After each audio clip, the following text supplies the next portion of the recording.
He's a top rebounder in the nation. Is it time that more people start talking about Oscar Cluff?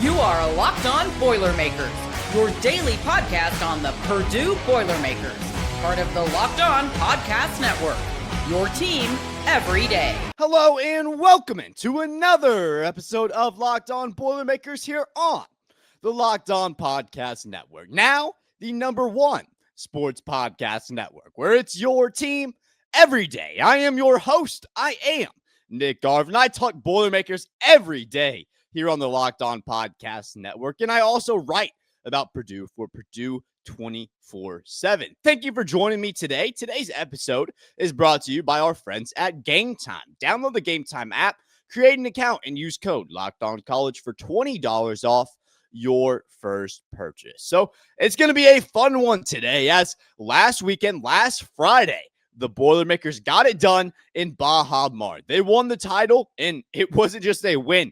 They dominated Texas Tech, and they dominated Texas Tech's best player, JT Toppin, who was really limited throughout that game. And I credit a lot of that to Oscar Cluff, who we'll talk about today. We'll also talk about who's number one. Should it be Purdue? In my opinion, yes, but people are making the case for Arizona. We'll look at both cases. Who won the more ranked games? Who won by what margin? We'll talk about all of that here in our second segment. And then we'll finish off the episode talking about rivalry week. Purdue versus Indiana. It's here. The spread is at 28.5. Our friends at FanDuel.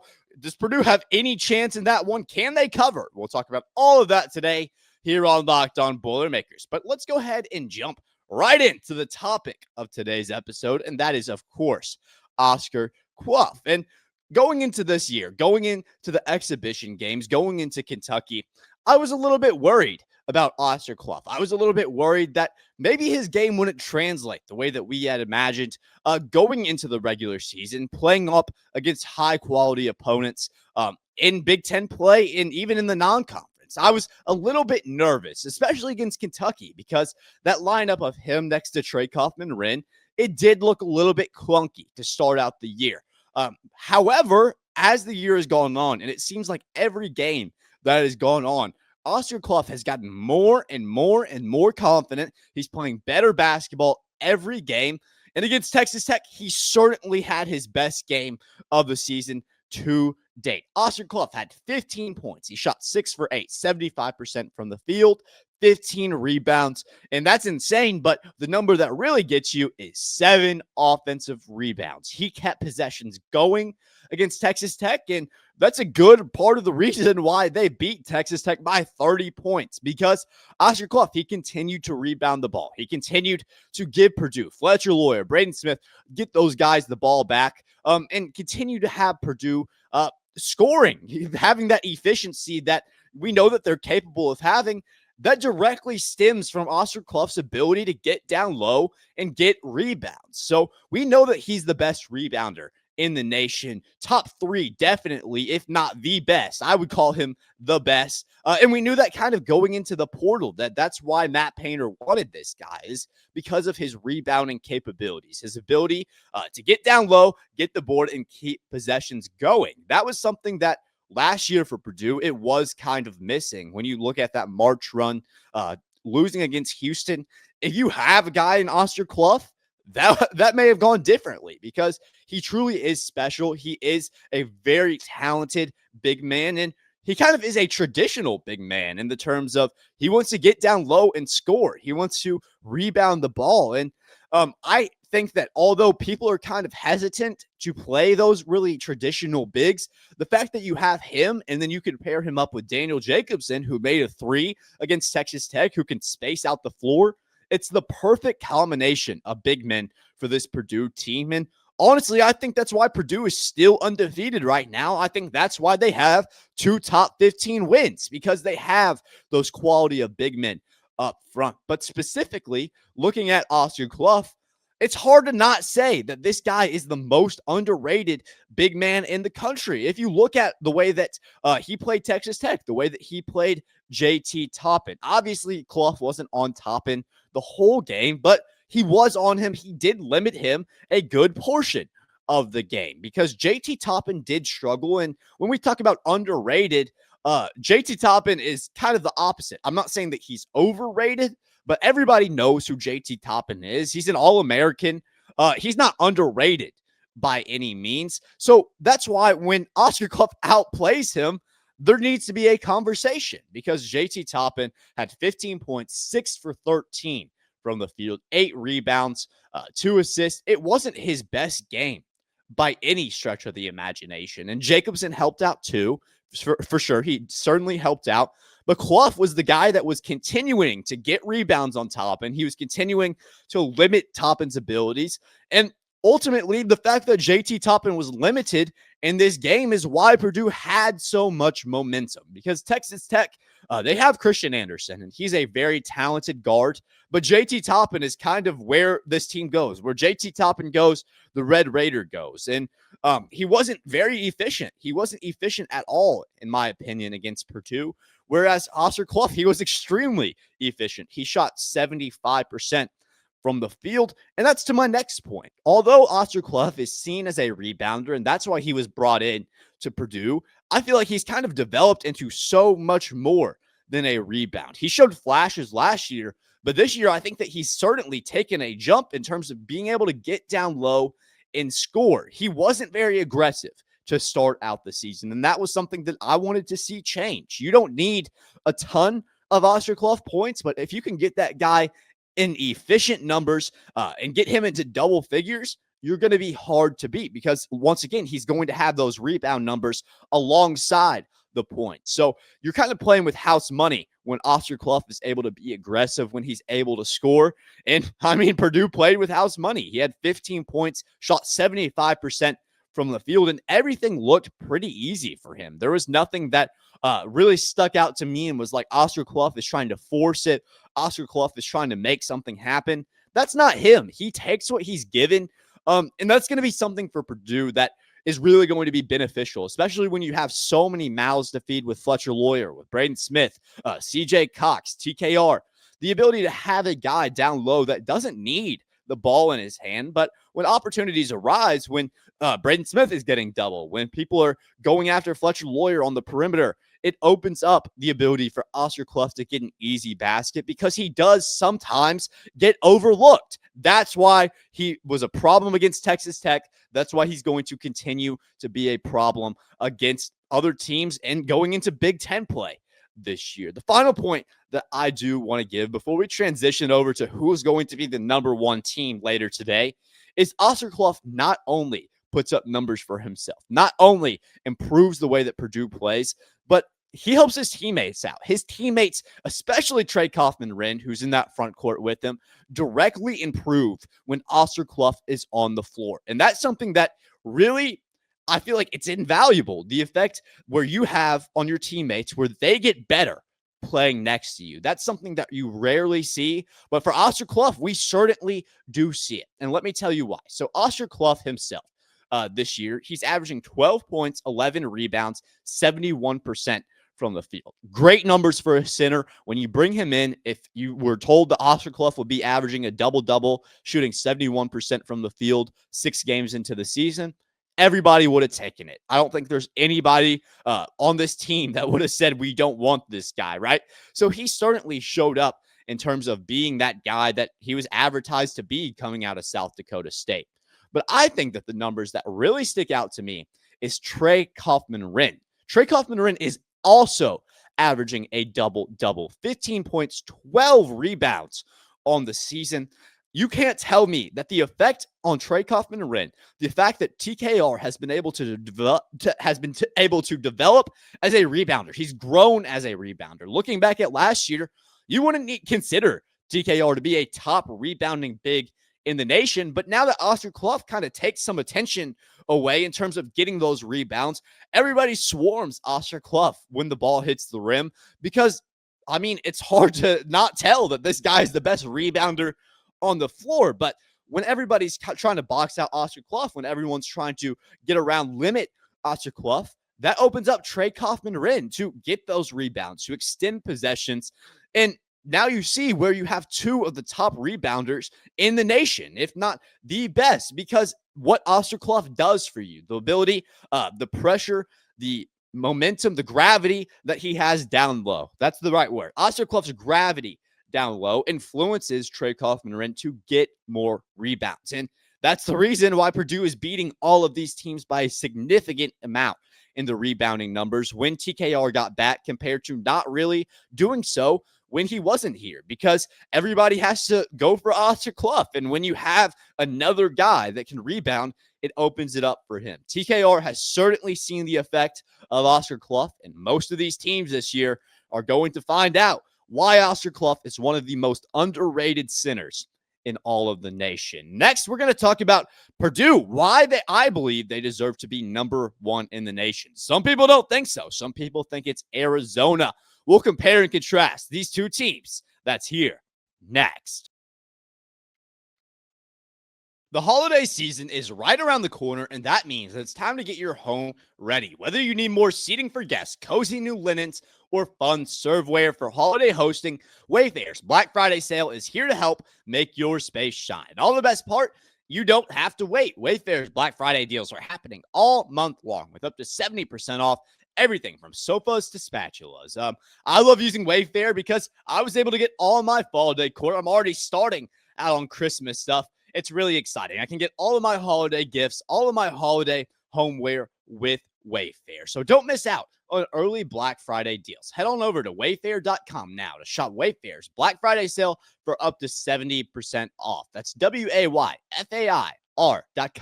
That sale ends December 7th.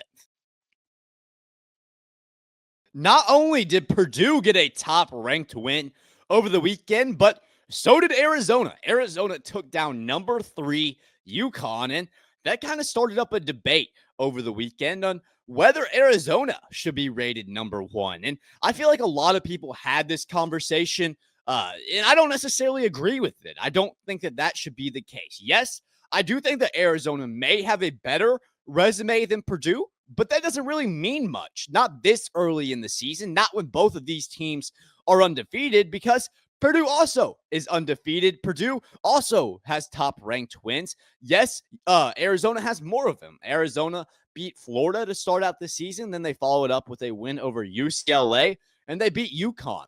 Like I said, that's a tough schedule. Those are 3 really solid non-conference wins that you're going to be able to hold later in the year and say, we deserve to be here. I'm not counting anything against Arizona. I've loved seeing Koa Pete play. I love seeing that team all year long. They're really good, really balanced on both sides of the ball, shooting it offensively and defensively. They're pretty solid. So I'm not trying to say anything wrong about the Arizona Wildcats. What I am saying is that it's unbelievable. You cannot rank a team over Purdue when they just went in and they beat Texas Tech in Baja Mar and they beat them by 30. Yes, I mean, Arizona, they have the wins, but so does Purdue. Purdue beat Texas Tech worse than I think we're ever going to see Texas Tech get beat this year. And that has to account for something. The way that Purdue played against Texas Tech has to account for something. They went in and they dominated 40 straight minutes. Arizona, they were able to win, but they didn't dominate the way that Purdue did. And you can say, well, UConn is a much better team than Texas Tech. And I mean, there are arguments that can be had with that, but you can't deny what actually happened. We can talk hypotheticals all day long, but you can't deny the fact that Purdue won that game by 30. If we look at KenPom, yes, it's not the best way of determining where a team stands in terms of their value, but it does give us a good look at the efficiency of these teams, at the ratings of these teams. If we look over at KenPom, Purdue is ranked number 2. Duke is ranked number 1 right now. But in terms of offensive rating, Purdue's at 129. The next best is Louisville at 125.6. That's unbelievable. 129 is incredibly impressive. Defensive is where Purdue is starting to struggle a little bit. It's gotten better after Texas Tech. We were in the 40s, now up to 20 at 97.3. But that leaves Purdue at number 2. Arizona, however, has 122.3 offensive rating. They're ranked number 10, whereas they have also the number 10th defensive rating at 94 28.7. So you can kind of tell that maybe Arizona, they're a little bit more balanced defensively than where Purdue is. But when you look at the numbers, Purdue is much better offensively than Arizona. However, Purdue is much better offensively than anybody in the nation because they're more efficient than I've ever seen a college basketball team's offense. So yes, KenPom isn't the best way to evaluate a team's, but you'll be crazy to say that the AP voters, that the people creating the top 25 polls, don't use KenPom to evaluate where these teams are mathematically. That is certainly something that happens, and that's certainly something that you look at when seeing that, yes, this isn't computer generated. These are people with real biases that determine where these teams are rated, and that's what Purdue is going to need. They're going to need a little bit of a bias from the committee whenever they select their poll later today. However, Arizona, yes, they have the resume. Purdue, yes, they have wins as well. You can't overlook the way that Purdue played. The eye test has to be a factor because, I mean, you just can't deny it. You can't deny that the Boilermakers have looked like the best team in the nation so far this year. But going back to Alabama, they dominated the pace in that game. Going into this weekend, they dominated Texas Tech. They rebounded after Memphis. And that's the only thing that I could see in terms of Arizona getting ranked over Purdue is if somehow, some way, the committee overvalues playing Memphis tight, that being a tough game against Memphis, who isn't the highest rated team. That is the only way that I could see Purdue going down. And even if that happened, I think that would be completely unfair because Purdue bounced back the next day. That's neither here nor there. That's the only scenario in which I believe that Purdue would be ranked number 2 later today. One more thing that I do want to mention before we get on to football, talk about rivalry week, Purdue versus Indiana. For Purdue, I think, in my personal opinion, that this team has more upside to develop, to get better than any team in the nation. And that's crazy to say, right? Because they're already number 1. They're already the best offensive team in the nation. I don't think this team has hit its peak yet. I don't think that this team has gotten into its full swing of things. I don't think that they're at their ceiling quite yet because of Braden Smith. And it ultimately does come down to Braden Smith. He hasn't been shooting the ball at the level that he's wanted to shoot the ball. He hasn't had the efficiency that he has wanted to have. And if we look at his performances the past couple days, you can kind of see that. Against Memphis, I believe he was 2 for 18 in that game. It was pretty rough performance for Braden Smith. He does a ton for you. He also has 11 assists in that game. So it's not like he was just doing nothing for Purdue in that game, but certainly didn't shoot at the rate that you want him to shoot at. Against Texas Tech, he was better, shooting 4 for 7. He had 10 points in that game, but as Braden Smith continues to get more efficient, as Braden Smith continues to shoot the basketball at a better rate, it's going to open up more for Purdue. It's going to open up Fletcher Lawyer. It's going to open up Oscar Cluff, like we talked about. All of those things open up once Braden Smith starts making his shots. And I'm not doubting it. It's going to happen eventually. He already does everything else for you in terms of pushing the pace, passing the ball, getting those assists, even rebounding as a guard. He does all of those things for you, and he can get decent looks. He just needs to finish them. He needs to get more efficient looks and start to finish them. We know that he's capable of doing it. He did it last year. He did it the year before. We know who Braden Smith is. So it's just a matter of time before Braden Smith is able to get back on his feet, continue to make those shots at the rate that we know that he's capable of doing. And once that happens, once he starts making those shots, the ceiling for this Purdue team may be higher than any Purdue team we've ever seen because there are so many talented players. There are so many people that can hurt you, that can just flat out beat you from 3. Omer Meyer is one that we haven't talked about. Ja'Cory Harris, if he can continue to develop. If these guys can continue to get better, have more efficient performances, I don't know who beats this Purdue team because they looked unbeatable against Texas Tech. If they continue to shoot the ball, if Braden Smith continues to develop as an efficient scorer, this team is going to be almost impossible to beat. But Indiana is a team that's been almost impossible to beat on the football side of things this year. They're undefeated. Purdue opens up as a 28.5-point underdog going into Ross-Ade for rivalry week this weekend. Will anything crazy happen? Is there any crazy upsets brewing? We'll talk about that here next. College football and basketball is back, and I couldn't be more excited. The tailgates, the rivalries, the energy in the stands. Well, there's just nothing like it. But let's be real. Actually getting tickets can feel more like a battle than the game itself. Endless queues, hidden fees, and prices jumping at the checkout. That's why I use Game Time, the app that gives the advantage back to the fans. It's the easiest way to score last-minute tickets at the best prices. With no surprise fees, what you see is what you pay. It's the easiest way to get out to Ross-Ade, get out to Mackey, and that's why I love using Game Time, because it's very accessible, and it gives you some of the best prices in all of the game. That's why I love using Game Time, and you can too. So take out the guesswork of buying college football and basketball tickets with Game Time. Download the Game Time app, create an account, and use code LOCKEDONCollege for $20 off your first purchase. Terms apply. Again, that's promo code LOCKEDONCOLLEGE for $20 off. Swipe, tap, ticket. Go download Game Time today. We've talked basketball all day here on Locked On Boilermakers, but for this final segment today, I want to go ahead and transition over to football side of things, because this week is rivalry week. And for Purdue, this season hasn't gone the way that they've wanted. 2-9 on the year, still without a conference win. This year has not been the start of the Barry Odom era that we hoped it was going to be. And going into Indiana, this is one that you look at and say, well, Indiana, they're playing the best football I think has ever been played in the history of that program under Curt Cignetti. Francisco Mendoza is looking to win a Heisman this year. There's no way, right? Purdue goes in and beats Indiana at home, right? There's no way that Ross-Ade on Friday, Black Friday for the first time, ends up as one of the craziest upsets of all time, right? Well, it's complicated. No, I don't think that Purdue is going to win this game. No, I don't necessarily know if it's going to be a 1 or a 2 score game.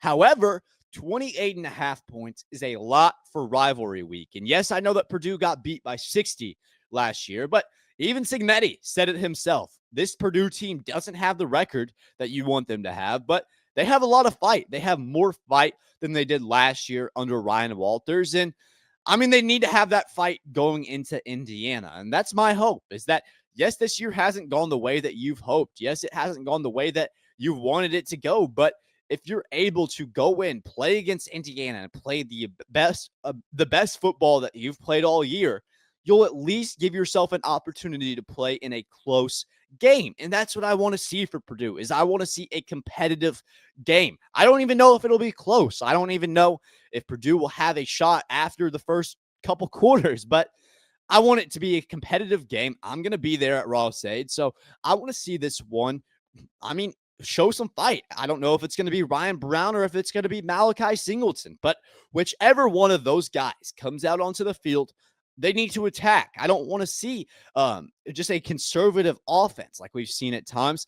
I want to see them firing. You have nothing to lose. This is the last game of the season, the last time we see Purdue football until next year. You have absolutely nothing to lose against Indiana, and that's personally why I think that they may play Indiana a little bit better than a lot of people expect, because they have nothing to lose. There is no reason why Purdue shouldn't go into this game all out firing. That's what they need to do. That's the only way that they're going to find any amount of success against Indiana, because you can't be conservative against a team like that. You can't take your points against a team like that. They're too talented. They've seen too much. They're too battle tested.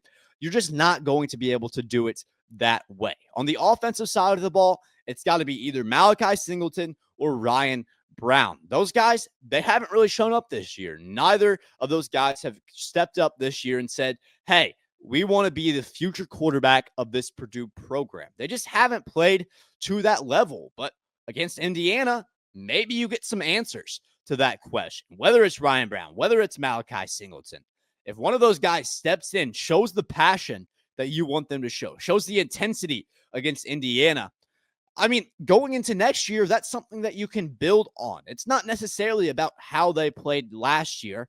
It's about how they can develop going into next year. And more so, the mentality, more than anything, is going to be a big part of what Barry Odom sees in one of these guys going into next year. I don't know if he's made a selection on whether it's going to be Ryan Brown or Malachi Singleton as the future quarterback. Maybe it's someone completely different.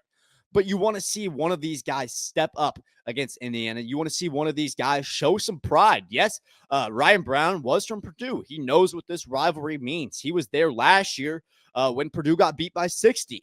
So if it's Ryan Brown, I hope that you step in and you use that to motivate you towards a win. If it's Malachi Singleton, you're not used to this rivalry. So it would be even more special if you step in and show that level of intensity against Indiana. On the defensive side of the ball, you just have to try to control the time of possession with your offense because Francisco Mendoza has proved this year that he's kind of unstoppable. Really, he should be the Heisman, in my opinion. I don't think that there's a debate for anybody else right now. Francisco Mendoza should be the Heisman.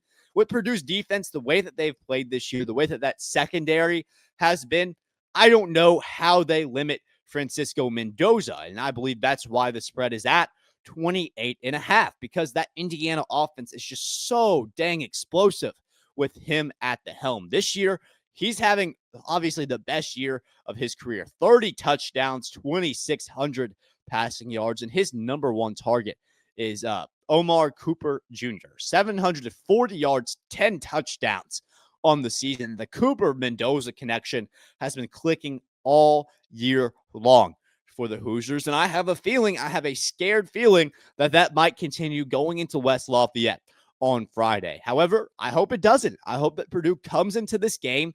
I hope that they play good football and don't turn the ball over. If they're able to play clean football, not turn the ball over, anything can happen. Does that mean a win? I don't think so. I don't know if Purdue is going to be able to pull out a win no matter what they do. That's just kind of the nature of this team. That's kind of the nature of this year's Indiana team.